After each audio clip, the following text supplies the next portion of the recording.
दूरी देते हैं, इसलिए उनके यहाँ हमेशा काम करने वालों की भीड़ रहती है। हाँ भाई, बिल्कुल सही कहा था। आखिर हम गांव के सबसे बड़े जमींदार हैं। हमारा फर्ज है कि जो भी मजदूर हमारे यहाँ काम करता है उसे उसकी मेहनत के हिसाब से सही मजदूरी मिले। वाह सेठ जी, आपने बहुत अच्छी बात कही। लालाराम सेठ कभी भी आपकी बराबरी नहीं कर सकता। वह तो शायद आपके जितना भी नहीं सोच सकता। जगत और विनोद सोहन की चापलूसी भरी बातों में आ जाते हैं और उसे अपने यहाँ काम पर रख लेते हैं। चलो अब काम की बात करते हैं। तुम एक अच्छे इंसान लगते हो। हमें अपने खेत पर काम करने के लिए तुम्हारे जैसे ही एक मजदूर की जरूरत है। कल से ही काम पर आ जाना। कुछ दिन ऐसे ही बीत गए। एक दिन जगत अपने बेटे विनोद से बोला, विनोद बेटा, यह सोहन तो बहुत मेहनती है। यह अकेले ही 4 लोगों का काम कर देता है। अच्छा हुआ कि हमने इसे रोक लिया। हाँ पिताजी, आप सही कह रहे हो। सोहन बहुत मेहनती है। इसके जितना काम शायद ही कोई और करता होगा।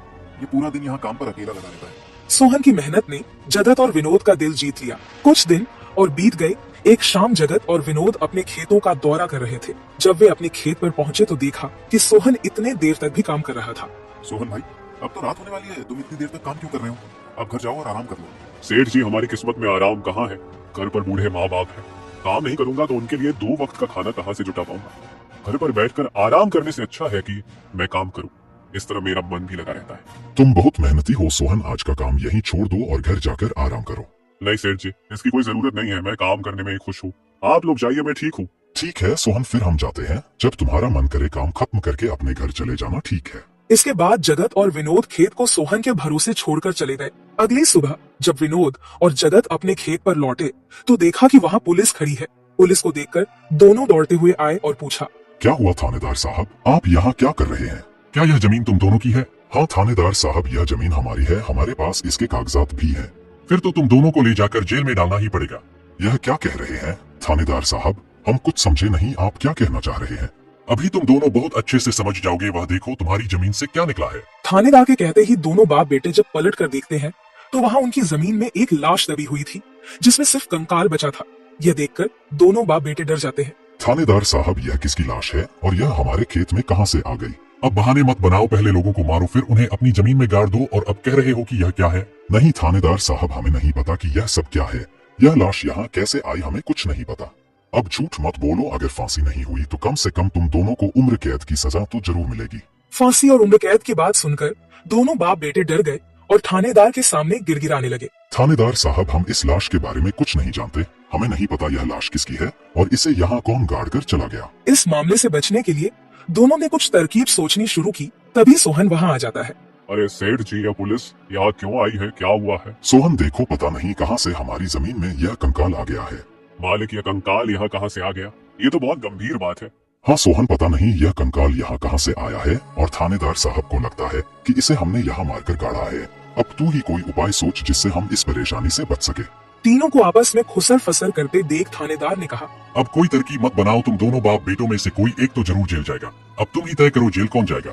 थानेदार साहब, थोड़ा सा समय दीजिए, हम तय कर ले कि जेल कौन जाएगा। मैं बस 5 मिनट देता हूँ, जल्दी से फैसला करो कौन जाएगा जेल। सोहन, जगत और विनोद थोड़ी दूरी पर जाकर बात करने लगे। देखो मालिक, दोनों के फंसने से अच्छा है कि कोई एक फंसे। अब सोचिए कौन जाएगा। हम दोनों में से कोई भी जेल नहीं जाना चाहता। सोहन भाई, कोई उपाय सोचो जिससे हम दोनों इस मुसीबत से बच सके। मालिक, एक बात कहूँ, इस कंकाल को देखकर ऐसा लगता है कि इसे काफी महीने पहले जमीन में दबाया गया होगा। जगत फांसी की बात सुनकर पहले ही डर गया था और सोहन की बात सुनते ही उसने फटाफट पूरी कहानी सोहन को बता दी। देखो सोहन भाई, सच कहूँ तो यह जमीन हमने कुछ महीने पहले ही लालाराम से हड़प ली थी। विनोद की बात सुनकर मोहन ऐसा दिखाने लगा जैसे उसे कुछ पता ही ना हो। क्या क्या कहा मालिक आपने? यह जमीन हड़पी थी? मुझे कुछ समझ नहीं आ रहा। जरा साफ साफ बताइए। जगत ने जमीन हड़पने की पूरी कहानी सोहन को बताई। पूरी कहानी सुनने के बाद सोहन ने कहा, मालिक, मेरे पास एक तरकीब है जिससे सांप भी मर जाएगा और लाठी भी नहीं टूटेगी। जल्दी बताओ सोहन भाई, क्या तरकीब है? तरकीब बताने से पहले मुझे यह बताइए कि आप लोगों के लिए क्या ज्यादा जरूरी है, यह जमीन या आप दोनों की जान? सोहन, इसमें पूछने वाली कौन सी बात है? हमारे लिए जमीन से ज्यादा हमारी जान प्यारी है। तो एक काम कीजिए मालिक, आप सबसे पहले जाकर थाने आर को बताइए कि यह जमीन सेठ लालाराम की है। आप उनसे बोलिए कि हमने तो कुछ महीने पहले ही यह जमीन बस काम करने के लिए उनसे ली थी। बाकी का काम मैं संभालूंगा। अरे सोहन, लेकिन इससे तो हमारी जमीन हमसे छिन जाएगी, फिर क्या होगा?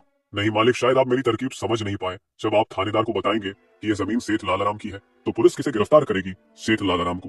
और जब लालाराम जेल चला जाएगा तब आप लोग फिर से जमीन पर कब्जा कर सकते हैं। इससे आप लोग भी जेल जाने से बच जाओगे और जमीन भी आपके ही के पास रहेगी। सोहन की तरकीब सुनकर दोनों बाप बेटे दंग रह गए। वाह सोहन भाई, तुम तो बहुत होशियार हो। आज तक तुमने हमें अपने काम से खुश किया था, अब तुम्हारी बुद्धि हमारी जान भी बचाएगी। इसके बाद तीनों थानेदार के पास गए और मोहन ने जो कुछ कहा था वही बात दोनों बाप बेटे थानेदार से कहने लगे।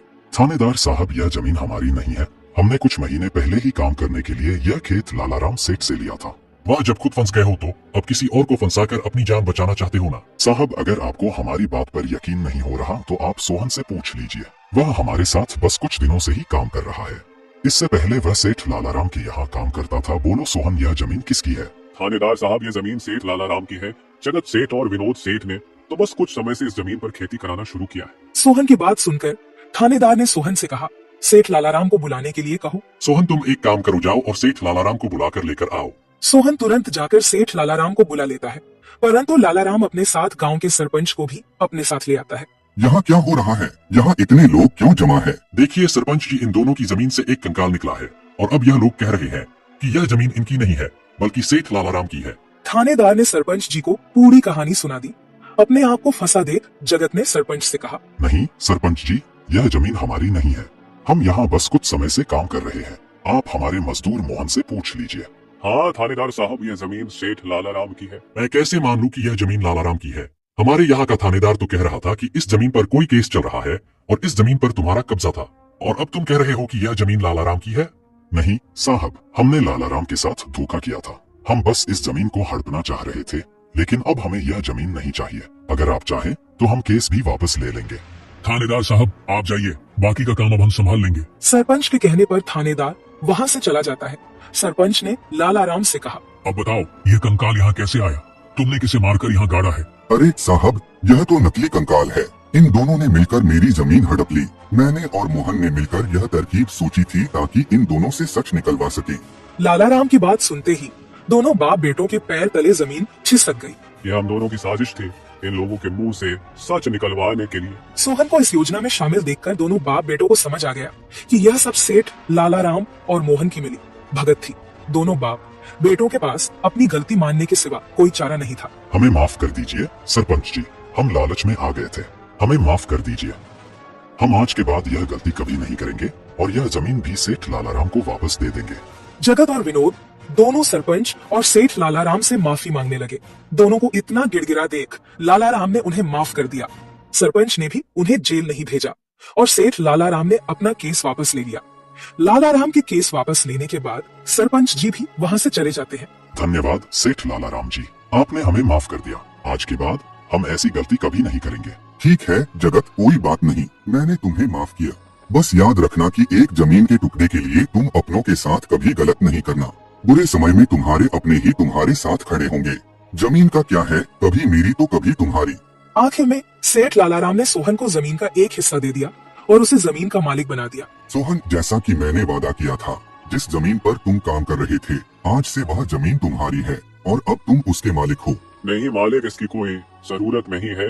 याद करो सोहन, तुमने मुझसे क्या कहा था? बस मेहनत करते रहो, एक दिन तकदीर का दरवाजा जरूर खुलेगा। तो समझो तुम्हारी तकदीर का दरवाजा खुल चुका है और अब तुम भी जमीन के मालिक हो। अब से तुम्हें किसी और के यहाँ काम करने की जरूरत नहीं पड़ेगी। इस तरह मोहन ने अपनी मेहनत और बुद्धि से सेठ लालाराम को उसकी जमीन वापस दिलाई और दोनों ठगी करने वाले बाप बेटों को भी सबक सिखाया। इस तरह मोहन ने अपनी मेहनत और चतुराई की मदद से अपनी फूटी किस्मत बदल दी और अब वह भी एक बड़ी जमीन का मालिक बन